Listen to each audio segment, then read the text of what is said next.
நம்ம வணங்குற தெய்வம் எப்பேற்பட்ட தெய்வம்னா, இவர் வந்தப்புறம் காக்கிற கர்த்தர் இல்லை, இவர் வருவதற்கு முன்னமே நம்மை காக்கிற கர்த்தர். இந்த அரசியல் தலைவர்கள், இந்த சிஎம் லெவலில் இருக்கிறவங்க, பிரதமர் மாதிரி இருக்கிறவங்கெல்லாம், அவங்க காரை நீங்கள் பாம்பு வச்சு பிளாஸ்ட் பண்ணாலும் அந்த கார் வெடியாது. ஏன்னா வெறும் புல்லட் ப்ரூஃப் மட்டும் இல்லை, அது பாம் ப்ரூஃப்.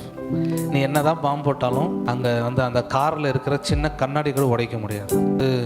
உலக ராஜ்யத்தில் ஒரு பெரிய பதவியில் இருக்கிற ஒரு மனுஷனுக்கு உலகம் இந்த அளவுக்கு ஒரு செக்யூரிட்டியை கொடுக்கும்னா, பரலோக ராஜ்யத்தில் நாம் ஒரு ஹையர் போஸ்டில் இருக்கோம்னா நமக்கு பரலோகம் ஏசுங்கிற கேடகம் எவ்வளோ பெரிய செக்யூரை கொடுக்க முடியும்.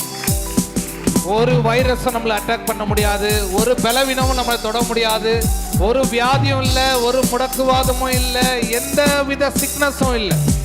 ஏன்னா Jesus is my shield, unbreakable shield.